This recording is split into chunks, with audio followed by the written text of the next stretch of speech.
Okay, so a little bit about your history. You were raised by, would you say, your parents were, your dad specifically, were anorexic? Yeah.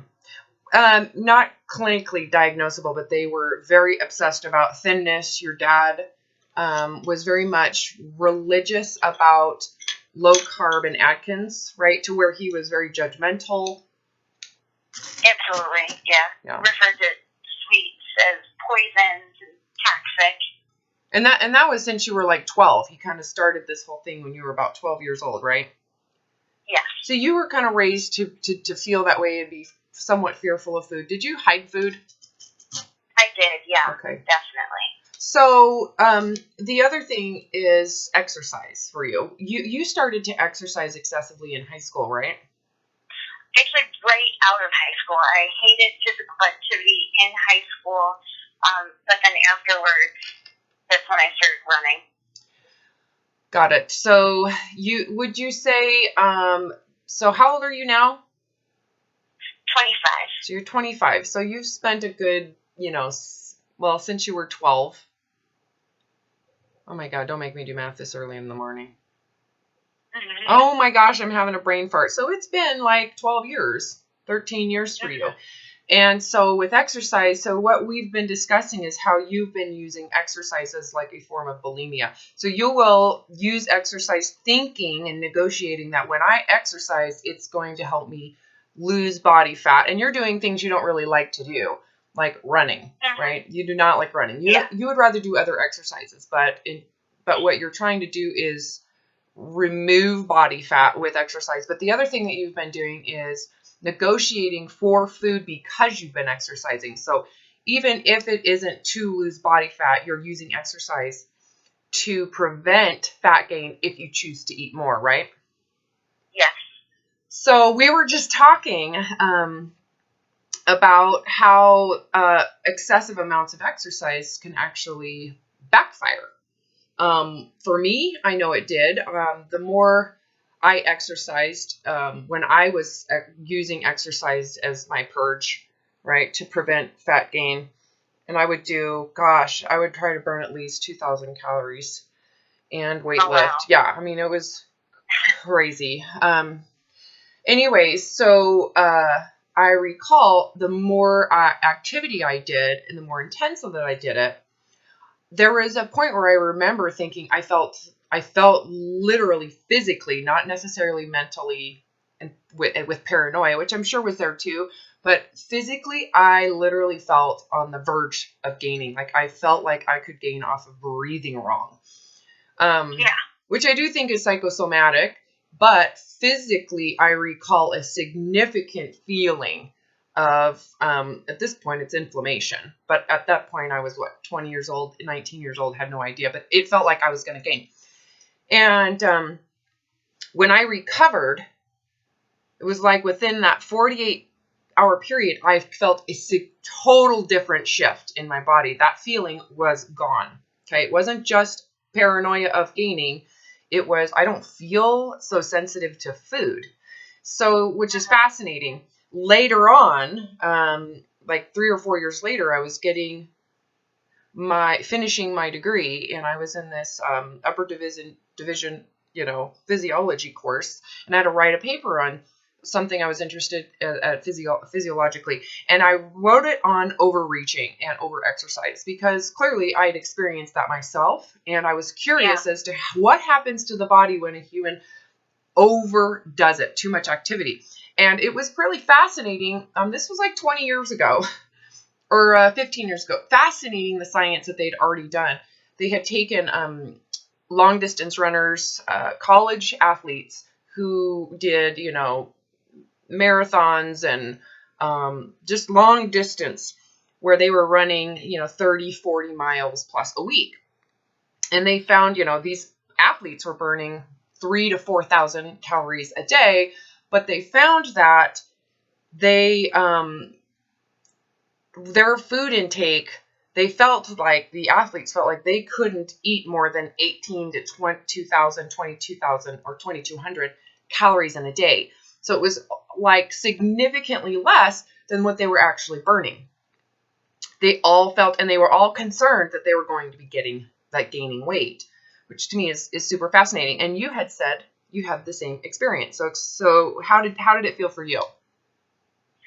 It felt like I would have to, well, basically I got to the point where I'd wake up and I'd have a bunch of coffee, a Cliff Bar, wait, go for a run that would be at least 5 miles, anywhere between 5 and 10, depending on what I'd eaten the day prior and how guilty I was about that. And then I would come back and I would drink more coffee, eat a protein bar, and then I would probably exercise again if it were a day off, or then I'd go to work and then try and go to the gym after work or get a run in again if the weather was nice. So it was obsessive for you. Yeah. So then it got to the point where with all that, then I just, like, I knew I was at a calorie deficit, and I would gain if I, skipped one day or if I overate in the slightest bit on a day where I was exercising. Yeah, and you were monitoring your weight like 5 times a day. Oh, at least. Easily, yeah. Oh my God, you were so where I was. That is so crazy. You looking back, right? Or did you think that you had problems back then, or did you feel like that was like supposed to be that way? That's because you're just staying like focused. I was on top of it. Yeah, you're on top of it. You're focused on the goal. You're gonna get there, and you're gonna be proud of yourself, right? Did you take selfies and post them of yourself working out? No, not so much. No, the closest I came to that was like at races. I would have my parents take a picture of me and stuff like that. So I didn't get too obsessed with the selfies, but I was definitely more confident in posting pictures than I had been before. Yeah, and so you're posting pictures of yourself and your activities and whatnot, and did you get positive feedback and praise for that? Oh yeah, absolutely. Okay. Do you feel, what do you think the people who praise that would have felt like or thought if they knew how obsessed you were and compulsive about it? I don't think they would have been praising me. Yeah, that's the problem. Most people don't communicate how obsessed they are because it is praised, because no one questions what you're trying to achieve. They believe that what you're trying to achieve is so amazing and so honorable. You being thin and fit is like winning a lottery, right? But the mental, absolutely. But so the work that it takes to get there, people just think that that's okay. They don't think that that's an indication of a mental problem, right? Oh yeah, a lot of people that I knew were either jealous or inspired and asked for tips and everything, and like I would just dole out the advice like, oh yeah, do this. Little did I know what that would be like in the long run. Well, and didn't you also feel like you were like the same, like that I'm on the verge of gaining. I feel that sensitivity to gain, and then it kind of maybe perpetuated the micromanagement of your food and then the impulsiveness to go exercise. Yeah. So you found my YouTubes, right? And how was that for you? It was like instantly all the tension and the anger and like even the self-hatred just deflated out of me. Mm-hmm. I mean, I've definitely, since I started watching the videos, had like a roller coaster, but my feelings, my negative feelings towards myself and my body image and even, views towards exercise, my feelings towards exercise are not nearly as intense as they were before I started watching your videos. Mm-hmm. Well, and so we did our first consult 4 days ago. Mm-hmm. So, and I had said to you after or during, I said, I need you to stop all activity, no exercise. We're going to shut off all these things that you're doing to try to maintain that kind of anorexic ideology. An expectation. And we had talked about the family stuff and who would you be if it wasn't about that thin body. And we'd also talked about gaining, you're never going to lose again. are you okay in this body, and expect that you're going to gain. Now that you've spent days, right, 4 days completely omitting exercise, can you see now why I say in order for this to work, you're going to have to be okay with gain ahead of time? Note and accept that you're going to gain fat ahead of time. Can you see? Yeah, definitely. Right? If we didn't kind of go through that expectation around gaining, can you see why this might not have worked? Well, because do you think, I mean, over the last 3 days, how much stress have you had thinking, I'm getting fat, I'm getting fat, I'm getting fat? On Monday and Tuesday, tons of stress. The first 2 days. Yeah. How did it feel to not do anything? It felt, I mean, ultimately it felt good, but at first I felt restless. Like, oh my gosh, I need to do something. Yeah, like it sucks. Did you do anything? Did you do anything to manage it? No, I did not. Oh my God, I'm proud of you. That's so hard. Did you feel in any way like you were going to die? Was there any sense of like you're going to die? Just at first on Monday night, because that was definitely, now since I had cut back a little bit on the running and other exercising, Monday is the only day a week where I would be physically active for 2 hours with mixed martial arts class. And on top of that, on Sunday you overate thinking you were going to exercise on Monday. So we took away the purge. So you had to deal with the consequences of your eating behavior from Sunday that you negotiated you could eat because you were expecting to do that exercise. Oh, yay! I'm so glad we met on Monday. Yeah. So you came out of the gates and had to deal with your the stress and the acceptance of gaining fat, right? Don't you agree that for you to sever the relationship between food and exercise, that you needed to do it? That was something you had to do. Absolutely. Yeah, and I'm hoping you don't do anything except for, I mean, if you want to walk or stretch, the key here is that you do not use exercise with the context of changing your physical body right now, like at all. Okay. Don't let yourself go back into body image with it. Okay. When we reintroduce exercise, it's going to be for functional purposes. And we don't want exercise attached to stress relief. We don't want to attach it to anything that is caused by emotional issues. We want your beliefs to change so that your emotions can adapt, not cope with emotions. We have to go into why you have emotions. So we've got to kind of shut off any form of coping. Exercise. The other thing you might have done over the last few days is restricted your food in any way. I mean, I'm talking in any way. So we said we're going to focus on eat to hunger. That's your safe zone. But did you start to eliminate sugar or starch? I did not. God, I'm so excited for you. How was that?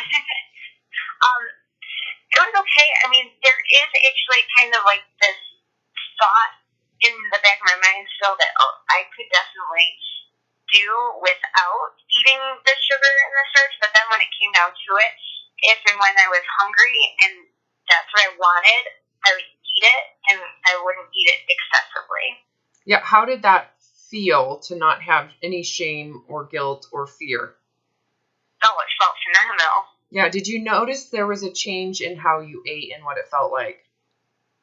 Yeah, definitely. I was able to actually fully enjoy everything more, and then there would come a point where I wasn't enjoying it, and then I would just stop. Whereas before, that would not have mattered. I would have just kept on going and to finish it. Yeah, well, because you were. Yeah, well, before, I'm assuming you would have said, well, I just need to finish this. So you would have been eating it just because you felt the need to finish it. But you also would have said, I will work out tomorrow. I'm going to finish this, and tomorrow I'll fix this. So then you would have just eaten it out of the principality of knowing that you're going to fix it. So there wouldn't have been an internally regulated quantity. It would have been a quantity based on what you were served or how much you put on the plate. It had nothing to do with the actual body, right? Where this time, because you're not being manipulated or pulled by, judgment, shame, guilt. You've accepted the weight gain, right? So if you can't eat to hunger, whatever you want, it's that open-mindedness that we started this entire process with. Be open to what the body really is if you give yourself the freedom to eat the food you really want to eat for the rest of your life, right? Doesn't mean you're going to eat candy every single day. That's totally not the case, right? Wouldn't you agree you did not come out of this, even though, you've been so shamed and deprived of sugar and starch and carbs since you've been 12 with moral shame and fear of those foods. Prior to, you had said, "Oh, I'm such a sweet tooth," and I'm like, "Well, no, duh, you've been deprived of these foods, right?" So would you say that those foods have the same power even in the last few days since? Oh, definitely not. Is that surprising for you? Do you feel surprised by that? I am, yeah, because before I always just assumed that I can't control myself around sweets, and that's just always going to be the way it's going to be. And it got to the point where even if I didn't feel in that moment out of control, where I would just finish off like a whole bag of miniature Reese's just because, that's what I do. It became such a habit. Yeah, you identified by that. Like, I'm a sweet tooth. That's like identifying by the outcome of these emotional issues with food and exercise and body image. So we got rid of the body image expectation. We removed the need to lose weight. We removed the pressure to not gain weight, right? So we went into accepting gain weight and then said, okay, you can have anything, no shame, no guilt. Just eat based on your rhythms of hunger and find out what happens. Right?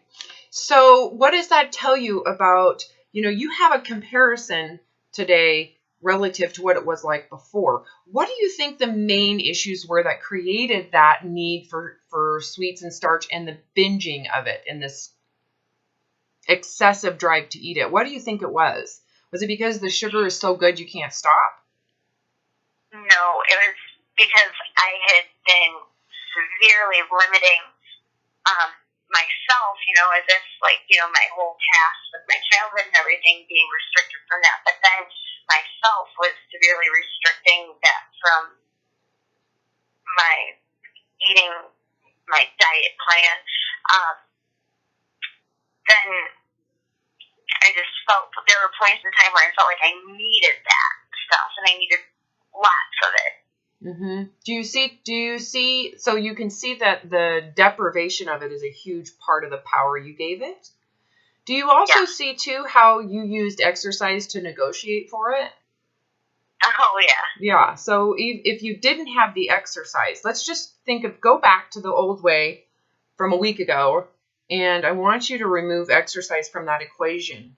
How would you have managed the food consumption, the sugar and starch consumption that you had when you finally said, I gotta eat?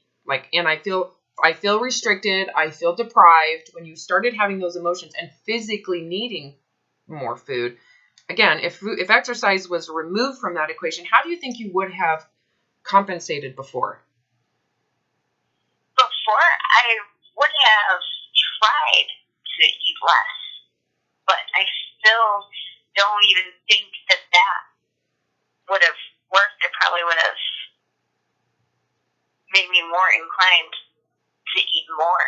Without the exercise. So do you think you would have just gone into starvation again, or maybe coped with a different purge, like actual puking or diuretics? Yeah, probably puking, honestly, because there had already been points in my mind where it thought, maybe I should vomit this up, but then no, don't do that. You'll just exercise. Yeah, don't do that because you'll be bulimic. Exercise is more, But if I exercise, I'm healthy.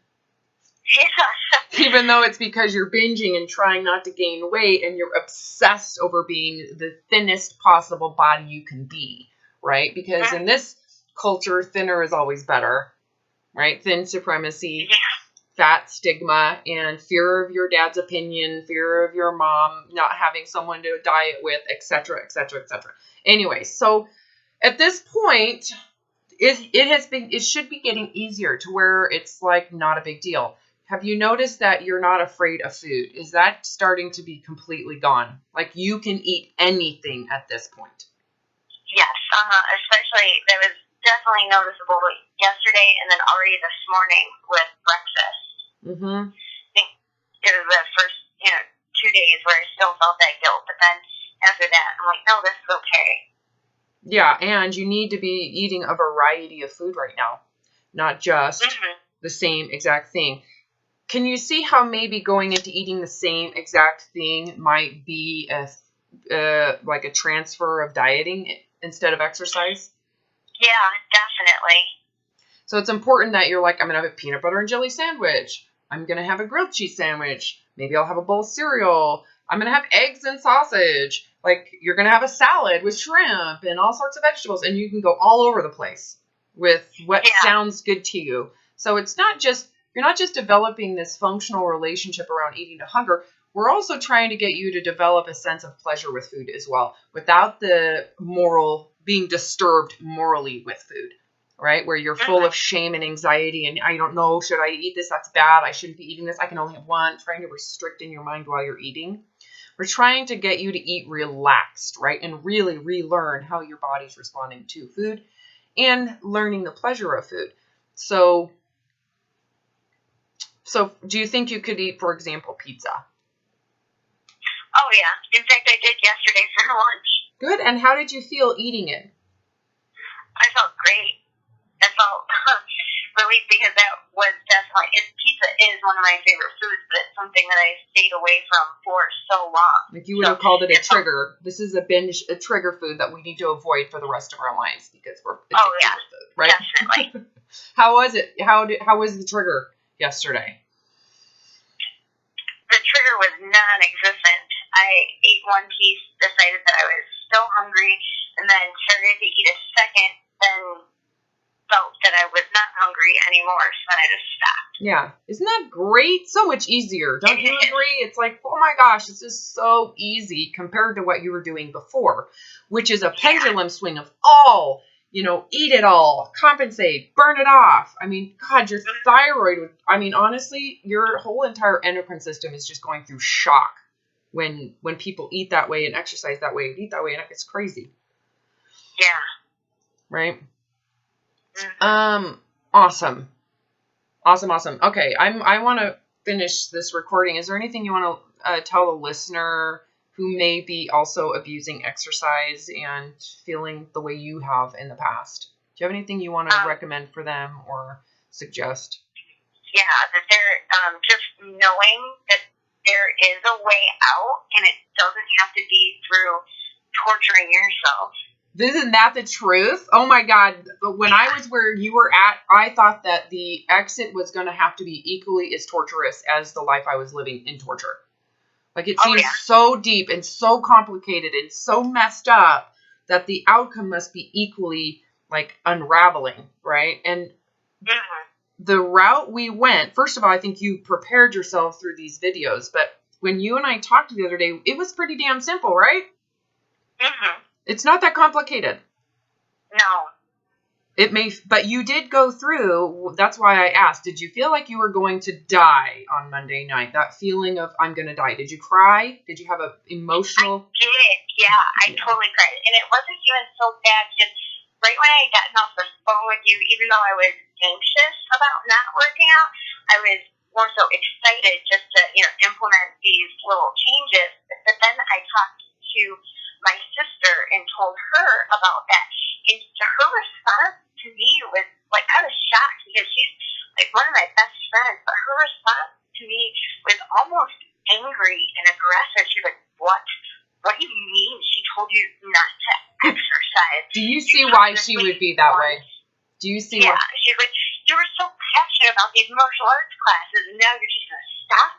And I told her, I was like, well, no, I'm so passionate about it. Doesn't mean I'm, not going to do them ever again, but just not for now when I'm, trying to pull myself out of this. And So even after that, she was still kind of, like, she eased off a little bit, but that's when it really sank in, like, oh my God. And then I was like, falling. Yeah, but don't you agree you wouldn't have done it if you didn't want to recover, right? So I can guide you and say, give these things up. If you really didn't internally know what I was saying was true, you wouldn't have done it.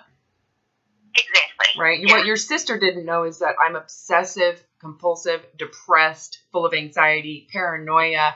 If I don't do it, I have severe anxiety attacks. I would have panic attacks. She doesn't know any of that, right? That I would feel self-loathing because I needed to do it to stay thin. So it wasn't even about the mixed martial arts that you loved, right? You might say you liked the activity, but you were really doing it to burn off all that food that you binged on the night before. And you binged on it because you said you would do the mixed martial arts to fix it. Yeah, actually, it's one of those hobbies where I picked up in hopes of using it, to get slimmer and lose a bunch of weight. But then there are actually portions of it that I really like the technique and the skill, like especially with jujitsu. Yeah. Jujitsu isn't so intensely, cardio. Mm-hmm. It's more just learning technique. Yeah. Yeah, but would you say, recall, even if you could say, I really actually enjoy the exercise, you've been using it as a purge to get rid of and to negotiate for food and to get rid of the damages of food. So it's been extremely abusive. That jujitsu is abusive. It's being used abusively. Mm-hmm. Right? So we've got to get rid of that connection between food and jujitsu and food and your mixed martial arts. We want it completely divorced from each other. They need to have nothing to do with each other. Yeah. Right? Because then you can actually enjoy the actual art form without the pressure to burn as many calories as you can so that you can eat again excessively, or that you need to burn off what you did eat excessively, right? Yes. This is no different than how I still can exercise today, even though I've been in that dysfunctional relationship, right? Remember, I was telling you about going walk with this friend. She's like, yeah, don't you feel so much better about your stress when you exercise? And I was like, no. No, I don't do that. She was like, what? I was like, no, I gave that up. That's like saying she can get drunk on alcohol because she's stressed and she's okay with that. Like she's managing stress drunkenness. I don't drink for stress ever again. That's kind of how I recovered my emotional well-being from alcoholism. I can still have a beer. I can still have a delicious glass of wine. I will never drink to cope for some emotion ever again. It's really just about the pleasure of the wine I'm drinking. And I don't like to get drunk. That's kind of a parallel to how I exercise. I love weight-bearing exercise. I like doing pull-ups. I do squats. I like heavy weights, blah, blah, blah. But I don't do it because I want my butt to be big and round and bulbous. I don't do it because I want it has nothing to do with my body image. It has a lot to do with my back strength and my posture. And right, I've completely severed ties with those two. If I hadn't, could I help you out of what you were doing today? No. Or before? No, I couldn't have. No, because I'd still be going, well, you should still exercise because it's so healthy. And let's keep that going because it really helps the way you feel and it'll help you feel grounded. Right? And you'd be going, okay, I can keep it. Yeah, that makes sense. Right? Yeah. And you're saying, and I'd like to keep on doing it so that I don't have to deal with the feelings of death and rejection and abandonment and the founding issues behind this mental illness. Right? Yeah. Anyways, oh my God, I'm so excited. But yeah, so we're going to commit to this. I'm not exercising for at least 2 weeks. So you and I we'll talk again before that. But in your mind, I want you to give yourself a total of 2 weeks without using exercise that way. Right? Okay. So if you just so happen to overeat, you got to be okay with it. How are you going to resolve a moment where you feel like, oh, I think I overate? What are you going to do when there's no way to fix it? I think I'll just tell myself, it's okay. It doesn't need to be fixed. We'll just move on from here. Yeah, well, and don't you agree that if you're to live a normal, whatever that is, life that doesn't have this severity of obsession, there's going to be times where you're going to overeat. And it's not because you reasoned, rationalized, justified, and negotiated to overeat. It's because you may not be paying attention. You might be have eaten too fast, gotten too hungry, ate too fast. It might be something like that. You've got to be able to, I agree with what you said. I think what you said is right. It's okay. I don't like this feeling. You're going to start going, oh, I don't like this feeling. I'm not going to do it again. So the feeling of discomfort is what's going to kind of motivate you to stay in those boundaries of the hunger scale. It's not because I want to be thinner and I need to lose weight and I want to prevent weight gain. It has nothing to do with that. It has to do with the actual intrinsic physical consequence, right? Mm-hmm. The other thing is you've got to be able to accept that the body can handle it. It's going to balance it out hormonally. So not as an excuse, but that you've got to trust that the body is capable of what you're doing. I mean, it was capable of what you were doing before, which is crazy, right? Yeah, nuts. So what we're doing now is, in comparison, like elementary school. Yeah. Don't you agree? This is so easy. Oh, yeah. In comparison. So giving the body the grace and it can handle it. So you don't need to have shame, guilt. You don't need to feel bad about it. You did the best you could and you're learning how to do this. The other thing is learning how not to get too hungry. You've got to learn how if you overeat, more than likely it's because you got too hungry. So getting too hungry is probably not the best thing, right? Mm-hmm. So you want to learn how to really manage your sense of ability working with the body, right? Meaning this is very similar to a toddler learning how to know when to go pee on the toilet. And the incentive of, oh, I don't like that feeling of my dirty diaper. I don't like that feeling. Oh, I feel like I need to go to the bathroom, and learning how to use the bathroom, right? This is very similar. Like, oh, there's hunger. Oh, what do I want? Now I'm eating. How do I manage this pleasure and the enjoyment of this food? And I'm going to stop no matter what when my hunger is gone. So much easier. And you should feel, too, if you stay in those boundaries, that exercise isn't necessary, is it? For that reason. Right? There shouldn't be the need to fix anything because you're not breaking anything. Exactly. Right? And then what that does, it allows the exercise to just be the pleasure of what you're doing. Mm-hmm. You see how we're separating the two into totally different compartments. Yeah. Oh, good. Good. Okay. So totally agree with what you said, that the way out isn't as intense or as horrible as what it feels like inside of the torture, right? Yeah. Don't you feel it's kind of like just walk through the door? You just walk through the door. Absolutely. It feels like you're going to die if you walk through the door, but you know what? Just walking through that door, accepting that you might die, that's it.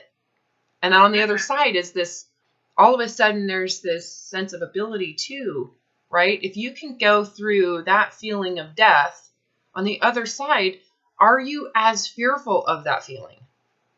Oh, no. Right? Did that make sense, what I just said? I know the listener might not know what we're talking about, but how does it feel? The fact that you sat there and accepted in your mind, I'm not going to do anything about this. I'm done. Right? Because you could have said, screw Robin, I'm going to go work out. You didn't. You just said, I'm done. I'm not going to do it. I shouldn't have to abuse my body just to get rid of, in fear that I'm going to get fat and fear that I'm not going to, for whatever reason, right? I'm not going to do it anymore. So you have to accept the consequences of the binging you did the day prior, right? Mm-hmm. And know that you're never going to do anything about it. Once you go through that door, you've went through what you've been avoiding for 15 years, right? 12 years. You went through what you've been running from. So what's the likelihood you're going to run from that feeling again? I'm not going to run from that feeling again. Nuh-uh. Well, because you know you've been through the hardest part. So the next time you're like, oh my God, I'm going to get fat. Is it going to feel as equally deathful? Like they're going to die? No. Mm-mm. That and you're not as afraid of it. So the combination of the two, it just accelerates this process, which is probably what happened on those first 2 days, Monday and Tuesday. Mm-hmm. That moment of like, oh my God, I'm going to get fat. I'm not going to run. And then it got easier and easier to the point where you're eating pizza and it's easy, right? There is no one. You don't feel like you're going to die. You don't feel like you're going to get fat. And you're starting to have that positive reinforcement of not being full and not having to do all that activity, right? Mm-hmm. I'm just so excited for you. All right. Anything else you want to add to this? Nope. All right. Awesome. Thanks for letting me share.